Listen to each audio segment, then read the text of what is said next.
এটা হলো ওলি আল্লাহ, বাঙ্গুলি আল্লাহর দেশ বাংলাদেশ।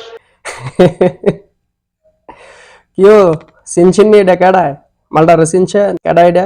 মালটার কলম আমি চিনছি ঠিক হই। বলিস কি? মালটা আগে ছিল শিল্পী শরীফ, আর এখন হইছে মাওলানা শরীফ। আচ্ছা, আগে গান গাইতো বোরকা পরা মেয়ে পাগল করেছে, আর এখন করতেছে ওয়াজ। আগে বলতো আমি যতই নিষেধ করি বাতাসামায় নিয়ে যায় বিআইনের বাড়ি, এটা সেই শিল্পীটা এখন ওয়াজ করতেছে। গাঞ্জাখোর বিড়িখোর যা আছে সব এখন বক্তা। কিছু লোক ওলি আল্লাহর বিরুদ্ধে কথা বলে, এটা ঠিক নাই। আচ্ছা, কেডা আবার ওলি আল্লাহর বিরুদ্ধে কথা কয়? এত বড় সাহস কার? হ্যাঁ, ওলি আল্লাহর বিরুদ্ধে কথা কয় এত সাহস দিছে কেডা? কই থেকে পায় এত সাহস? আর ওলি আল্লাহর বিরুদ্ধে তো কেউ কথা কয় না। যারা হক্কানি পীর মেশায়েখ আছে, আল্লাহর ওলি আছে, তাদের বিরুদ্ধে তো কেউ কথা কয় না। তাদের নাম বেচে যারা খায় তাদের বিরুদ্ধে কথা কয়। যারা বন্ডামি করে, মাজারে গিয়ে পূজা দেয়, মাজারে গিয়ে সাজদা দান করে, তাদের বিরুদ্ধে কথা কয়। হক্কানি আল্লাহর ওলি যারা, তাদের বিরুদ্ধে কথা কেউ কয় না। সঠিক বলেছেন। এত বড় সাহস কারণ নাই।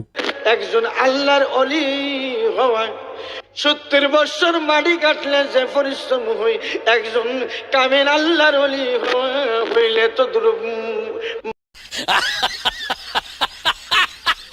আটকে গেছে, কেউ কইতে পারতেছে না। নতুন তো নতুন এখন শিখতে আছে। ট্রেনিং দেওয়া শেষ হইলে, শিক্ষা সারলে তখন আর আটকাইতো না। 100% সত্যি। বুঝাইতে চাইতেছে আর কি, যে একজন মানুষ 70 বছর মাটি কাটলে যে পরিশ্রমটা হয়, একজন আল্লাহর ওলি হইতে গেলে ঠিক ততটুকুই পরিশ্রম হয়। সেটাই বুঝাইতে গিয়ে আটকে গেছে গা। নতুন তো শিখতে আছে, সমস্যা নাই। পুরানো হয়ে গেল গা, তখন আইসা পড়বো। गजब बेइज्जती है। তদ্রুপ তদ্রুপ পরিশ্রম লাগে। ওলি আল্লাহ নিয়ে বিরোধিতা করবেন নাই। হ্যাঁ মন ভাই, ধরেন ধরেন ধরেন, আমি ওয়াজ করবো না, ওয়াজ করবো না।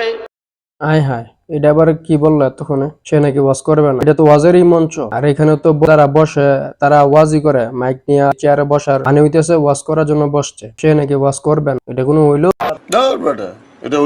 আর সে ওয়াজ করবে কিভাবে? তার মধ্যে ওয়াজ করার জন্য যে জ্ঞান ইলম শিক্ষা লাগে, তার মধ্যে তো সেটা নাই। সে আগে গান গাইতো, তার আইনে বসাই দিছে স্টেজে ওয়াজ করার জন্য।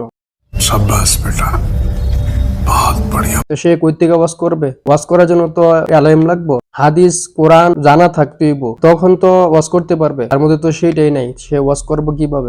100% সত্যি। হো আল্লাহ আল্লাহ আল্লাহ আল্লাহ, আরে দইবার রন গিলাম মুমিন বাবা রে।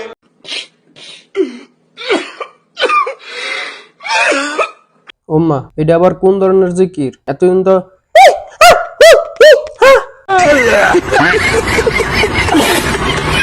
ইত্তা জিকিরও শুনছি, ইত্তা জিকির করছে, এতে আবার কোন জিকির করতে আছে?